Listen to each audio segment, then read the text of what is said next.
అదే RTV app వార్తల్ని క్షణాల్లో చదివే అవకాశం ఉంటుంది. ఒక న్యూస్ పేపర్, ఒక టెలివిజన్ ఛానల్ మీ చేతుల్లో ఎప్పుడూ ఉంటాయి. రోజుల ఈ మా ప్రజాప్రభుత్వ కాలంలో ప్రతి క్యాబినెట్ మీటింగ్ కూడా కృషి చేసినటువంటి మా ముఖ్యమంత్రికి కానీ ముఖ్యమంత్రి కానీ అదేవిధంగా మంత్రివర్గ సహచరులకు అదేవిధంగా మా మెదక్ ఎమ్మెల్యే మైనపల్లి రోహిత్ గారికి ప్రత్యేక ధన్యవాదాలు. 90 రోజుల్లో దాదాపుగా 30,000 పైసలకు ఉద్యోగాలు ఇప్పించడం జరిగింది. అదే కాకుండా 16 కార్పొరేషన్లు 16 కుల సంఘాలు కూడా కార్పొరేషన్ ఏర్పాటు చేయడం చాలా చారిత్రక నిర్ణయం, హర్షదగ్గర విషయం ఇది. ఈ క్యాబినెట్ మీటింగ్లో కానీ అదేవిధంగా ఈ నిర్ణయంలో కానీ ప్రతి దాంట్లో కూడా మా ఎమ్మెల్యే గారు పాల్గొనడం మాకు కూడా నిజంగా అదృష్టం. వాళ్ళకి కూడా మేము ప్రత్యేక ధన్యవాదాలు తెలుపుతున్నాం. 16 కులాల్లో చాలామంది ఇప్పుడు రెడ్డిలు కానీ వైశ్యులు కానీ ముదురాజు ముందురు కాపులు పెరక సంఘంలు యాదవ్ సంఘాలు మాలా మాదిగా చాలామంది నిరుపేదలు ఉన్నారు. ఈబీసీ బ్యాక్వర్డ్ క్లాస్లో ఉన్నారు. వాళ్ళు ఎవరు కూడా అడిగే స్థితులు లేరు.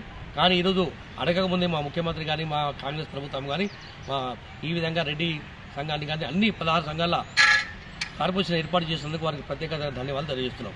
మరోసారి ఈ విధంగా క్యాబినెట్లో పాల్పంచినందుకు మా ఎమ్మెల్యే అందరికీ ప్రత్యేకంగా మా ఎమ్మెల్యే గారికి కానీ అదేవిధంగా మా కాంగ్రెస్ పార్టీకి రాహుల్ గాంధీ కానీ సోనియా గాంధీ కానీ మరొక ధన్యవాదాలు. జై హింద్, జై కాంగ్రెస్. గతంలో 10 సంవత్సరాల్లో కేసీఆర్ గారి గవర్నమెంట్లో క్యాబినెట్ అంటే కేవలం చాయ్ బిస్కెట్ తిని టైంపాస్గా ఉండేది. కానీ కేవలం మా ఈ కాంగ్రెస్ పాలన వచ్చిన తర్వాత ప్రజా పాలనలో భాగంగా ప్రతి క్యాబినెట్ మీటింగ్ కూడా సంచలన నిర్మాణాలు తీసుకుంటున్నారు మా వీరేంద్ర రెడ్డి గారు, మా మొత్తం మంత్రివర్గ సంఘం కూడా మొత్తం. నిన్న జరిగినటువంటి క్యాబినెట్లో చారిత్రక నిర్మాణం తీసుకోవడం జరిగింది. 16 కులాలకు కార్పొరేషన్ ఏర్పాటు చేయడం చాలా చారిత్రక నిర్ణయం ఇది. ఇదంతా చాలా గొప్ప విజయం ఇది. ఇది ఎవరు కూడా అడగలేరు. అడగకముందే మా గవర్నమెంట్ కానీ మా ముఖ్యమంత్రి కానీ గ్రహించి 16 కులాలకు కార్పొరేషన్ ఏర్పాటు చేయడం చాలా హర్షణీయం, చారిత్రక నిర్ణయం ఇది. అదే దీంతో పాటు ఈబీసీ కులాలకు కూడా ప్రత్యేక సంక్షేమ బోర్డు కూడా ఏర్పాటు చేస్తున్నారు.